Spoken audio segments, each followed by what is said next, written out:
Welcome to daily fact newspaper analysis and आज हम discuss करेंगे 21 फरवरी 2025 के कुछ इंपॉर्टेंट करंट अफेयर जो कि न्यूज़पेपर्स में मेंशन्ड है।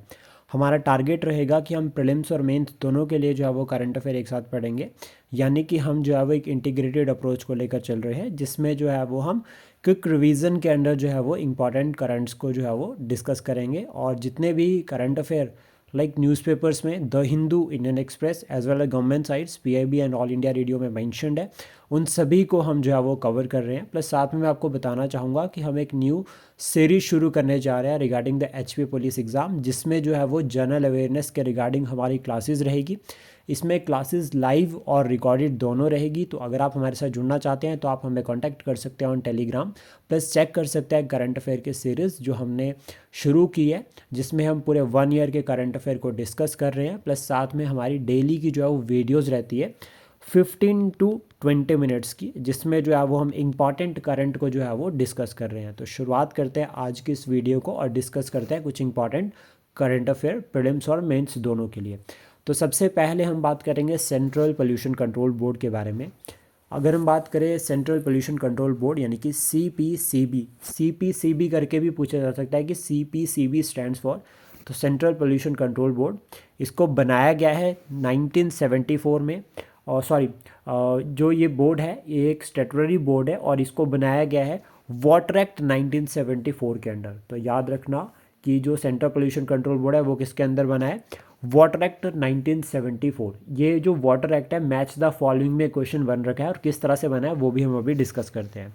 देन पावर्स और फंक्शंस की अगर हम बात करें तो एयर एक्ट 1981 से इसको पावर मिलती है और दूसरा एनवायरमेंटल प्रोटेक्शन एक्ट 1986, ये दोनों एक्ट से इसको पावर मिलती है। तो देखो बना किसके अंडर है, वाटर एक्ट 1974 के अंडर, एयर एक्ट 1981 और एनवायरमेंटल प्रोटेक्शन एक्ट 1986, इन दोनों से पावर और फंक्शन जो है वो ड्राइव करता है सेंट्रल पोल्यूशन कंट्रोल बोर्ड।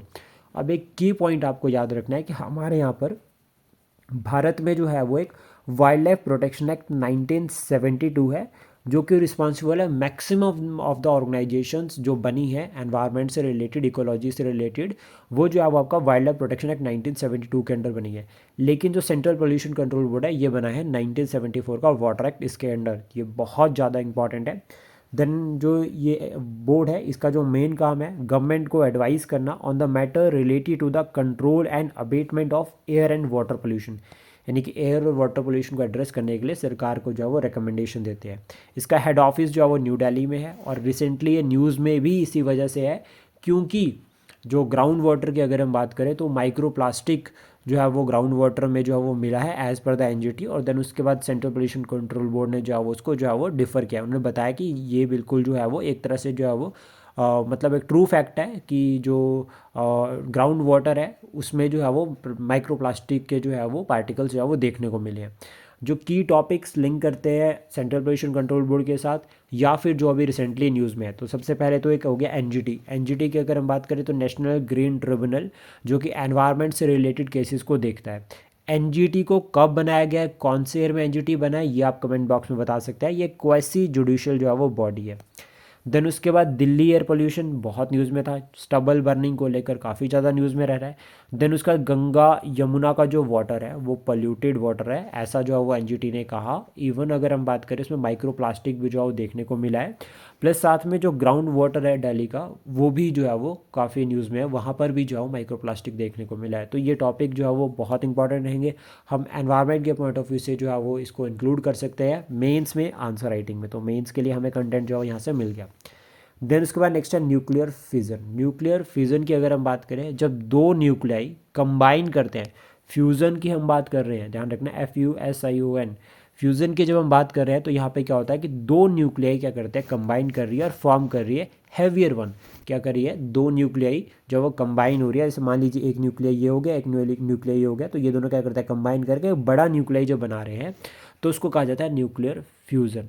और फिर जब बड़ा जो है वो न्यूक्लियाई बनता है या हैवियर वन बनता है तो उसमें क्या होता है कि मैसिव अमाउंट ऑफ एनर्जी जो है वो रिलीज़ होती है। इसका एक कॉमन एग्जांपल अगर हम बात करें तो सन जो एनर्जी जो है वो सन जैसे बना है तो वो न्यूक्लियर सन जो एनर्जी जो जनरेट करता है that is due to the nuclear fusion. Then उसका एक पॉइंट आपको याद रखना है कि न्यूक्लियर फ्यूज़न जो है वो ज़्यादा पावरफुल होता है न्यूक्लियर फिजन से। अब फिजन अगर हम बात करें तो जब दो एक बड़े जो हैवियर वन से क्या होता है, दो छोटे न्यूक्लियस सेपरेट होते हैं। एटम बम और हाइड्रोजन बम ये दोनों न्यूक्लियर जो है वो फिजन के ऊपर जाओ, फिजन का जो प्रिंसिपल है उसके ऊपर वर्क करते हैं। देन उसके बाद नेक्स्ट है OPEC, organization of petroleum exporting countries. Plus में प्लस ध्यान रखना, प्लस की बात हो रही है यहाँ पे। ब्राज़ील की एंट्री हुई है प्लस में as a new member, recently approve किया है। 2016 में ये OPEC प्लस बना था, जिसमें 12 जो है वो OPEC मेंबर्स जो कि 1960 में भगदड़ कॉन्फ्रेंस के बाद बने थे। प्लस इसमें जो है वो OEPC मतलब जो अदर नेशंस जो कि आगे न्यू और ऐड किए गए, यानी कि जो है OPEC प्लस बना है, इसमें जो है वो पेट्रोलियम एक्सपोर्टिंग नेशंस इंक्लूड है। मतलब कौन सी कंट्री इंक्लूड हो रही है इसमें, जो पेट्रोलियम को एक्सपोर्ट कर रही है, सॉरी एक्सपोर्ट कर रही है। तो इसमें हाई क्वार्टर की अगर हम बात करें या हेडक्वार्टर अगर हम बात करें इसका, तो वो है वेनिया ऑस्ट्रिया में। और सबसे की पॉइंट आपको याद रखना है कि जो OPEC है, नॉर्मल की बात की जा रही है यहाँ पे, अंगोला ने विड्रॉ किया था जनवरी 1 जनवरी 2024 में इसकी मेंबरशिप से। तो अभी करंट मेंबर्स की अगर हम बात करें तो OPEC में मेंबर्स है Algeria, Gabon, Nigeria, Congo, Libya, UAE और इक्वेटोरियल गुयाना। ये जो है वो मेंबर्स है OPEC के। OPEC प्लस में अगर हम बात करें Azerbaijan, Bahrain, Kazakhstan, Russia, Mexico, Malaysia, south Sudan, Sudan और ओमान, ये जो है वो मेंबर्स है प्लस के। तो अभी यहाँ पर एक मेंबर और ऐड कर देंगे, दैट इज़ ब्राज़ील। अब उसके बाद जो की नोट आपको याद रखना है, इंडिया भी मेंबर नहीं है और US भी जो है वो इसका मेंबर नहीं है। अरावली हिल्स के बारे में बात करेंगे, रिसेंटली न्यूज़ में है। तो Aravalli hills oldest fold mountain है वर्ल्ड की, या इंडिया की भी अगर हम बात करें। हिमालयाज़ के ओरिजिन से पहले जब एग्जिस्ट करती थी अरावली हिल्स, करती है अरावली हिल्स। और गुजरात से लेकर दिल्ली तक जो एक्सटेंड है इस तरह से, जो है वो ये गुजरात और यहाँ हो गया दिल्ली। टोटल लेंथ अगर हम बात करें तो 690 किलोमीटर अप्रॉक्सीमेटली। और ये प्रिवेंट करते हैं expansion of the desertification toward the eastward side. अगर हम बात करें जिस तरह, अगर इस तरह से अरावली है तो यहाँ पर आपको राजस्थान, गुजरात और पंजाब एंड हरियाणा के रीजन में आपको जो है वो डेजर्ट मिलेगा, दैट इज़ थार डेजर्ट। उसका एक्सटेंशन जो है वो पाकिस्तान में भी है। तो ईस्टवर्ड एक्सटेंशन को रोकती है अरावली, एक की point. Then ground water recharge में अरावली हिल्स का इंपॉर्टेंट रोल रहता है। हाईएस्ट पीक अगर हम बात करें तो दैट इज़ गुरु शिखर। अब ये तो होगी अरावली हिल्स की हाईएस्ट पीक। एक माउंटेन रेंज है जो भारत को डिवाइड करती है ऑलमोस्ट 2 इक्वल हाफ्स में, दैट इज़ विंध्याचल रेंज। तो जो विंध्याचल जो ये रेंज है, ठीक है, इसमें जो हाईएस्ट पीक है वो कौन सी है, वो आप कमेंट बॉक्स में बता सकते हैं। Statehood day of Mizoram and Arunachal Pradesh, जी अभी रिसेंटली जो 20 फरवरी को जो है वो सेलिब्रेट किया। हमारे जो प्राइम मिनिस्टर है एज वेल एज हमारे जो प्रेसिडेंट उन्होंने ग्रेट किया है। और स्टेटहुड जो है वो 20 फरवरी 1987 को मिला था। और ये दोनों मिजोरम और अरुणाचल प्रदेश पहले यूनियन टेरिटरी हुआ करती थी, 1972 में यूनियन टेरिटरी बनी है। हिमाचल प्रदेश जो है वो स्टेट, फुल स्टेट बनने से पहले यूनियन टेरिटरी बना था। कौन से ईयर में बना था वो आप कमेंट बॉक्स में बता सकते हैं। देन उसका गुजरात गवर्नमेंट ने एक्सपैंड किया है इट्स सॉइल हेल्थ कार्ड योजना टू प्रमोट सस्टेनेबल फार्मिंग। तो देखो मेंस में क्वेश्चन क्या बनेगा, सबसे पहला तो ये बन सकता है कि सस्टेनेबल फार्मिंग होती क्या है। तो इसमें agricultural production plus ecological balance की तरफ ध्यान दिया जा रहा है, तो दैट इज़ सस्टेनेबल फार्मिंग हो गया। अभी गवर्नमेंट ने क्या किया, यहाँ पर सॉइल हेल्थ कार्ड योजना को एक्सपैंड किया है ताकि फार्मर्स के वेलफेयर के साथ साथ जो है वो प्रोडक्शन को भी इंक्रीज़ किया जाए और इकोलॉजी एंड एनवायरनमेंट के ऊपर जो एग्रीकल्चर का जो है वो नेगेटिव इम्पैक्ट पड़ रहा है उसको भी जो है वो यहाँ पर एड्रेस किया जा सके। सरकार का जो है वो यहाँ पे जो है वो कोर जो है वो टारगेट है। देन उसके बाद नेक्स्ट है इंडिया का फर्स्ट गवर्नमेंट लेड इनिशिएटिव, ध्यान रखना यहाँ पर बात की जा रही है गवर्नमेंट लेड इनिशिएटिव की, for the safe collection and disposal of the expired medicine. जो एक्सपायर्ड मेडिसिन है उनके जो है वो सेफ कलेक्शन और डिस्पोजल का जो है वो एक जो मैकेनिज्म, मतलब एक इनिशिएटिव जो है वो कौन सी स्टेट ने शुरू किया है, तो ये शुरू किया है केरला सरकार ने। और इसका जो नाम है that is an proud initiative. क्या नाम है, एन प्राउड इनिशिएटिव जो है वो इसका नाम है, तो ये भी बहुत इंपॉर्टेंट है। देन उसका नेक्स्ट है first state in India to install a translator facility for the multiple regional languages. तो ये शुरू किया है उत्तर प्रदेश सरकार ने। और इंग्लिश, अवधी, ब्रज, भोजपुरी, बुंदेलखंडी जो लैंग्वेजेस है कॉमन, इनको जो है वो ट्रांसलेट किया जाएगा। देन उसका नेक्स्ट है इंडिया का पहला open AI art wall museum. India का first open AI art wall museum, ये रिसेंटली इनॉग्रेट हुआ है कहाँ पे, न्यू दिल्ली में। To celebrate 150th anniversary of the IMD Indian meteorological department, जो बनाया गया था 1875 में, और वर्ल्ड मेटोलॉजिकल डिपार्टमेंट बनाया गया है 1873 में, लेकिन जो प्रेजेंट स्टेटस आता है दैट इज़ इन 1950।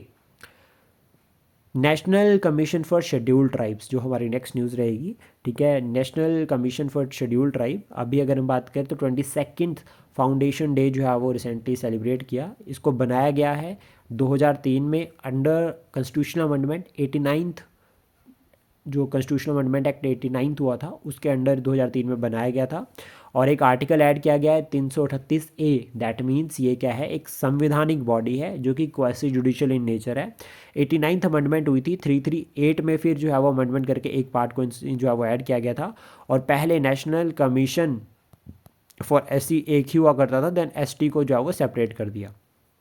कंपोजिशन की अगर हम बात करें तो इसमें एक चेयरपर्सन होते हैं, एक वाइस चेयरपर्सन होता है, 3 जो मेंबर्स होते हैं जिनके अपॉइंटमेंट प्रेसिडेंट ऑफ इंडिया करते हैं।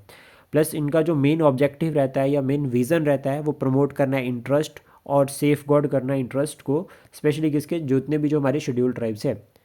एनसाइक्लोपीडिया ऑफ शेड्यूल्ड ट्राइब्स या एनसाइक्लोपीडिया ऑफ ट्राइब्स जो है वो किसको कहा जाता है, कौन सी स्टेट को कहा जाता है, ये भी आप कमेंट बॉक्स में बता सकते हैं, एक बार एग्जाम में पूछा गया है।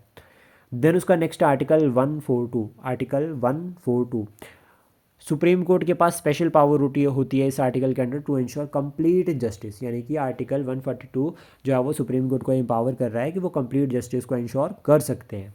International organization of aids to marine navigation, इसको एस्टेब्लिश किया गया 1957 में। एक ये जो है वो एक नॉन गवर्नमेंटल ऑर्गेनाइजेशन है जिसका हेडक्वार्टर फ्रांस में है। और फ्रांस में जो है वो अभी रिसेंटली अगर हम बात करें तो AI समिट जो है वो फ्रांस में हुआ, जिसको जो है प्राइम मिनिस्टर ने अटेंड किया।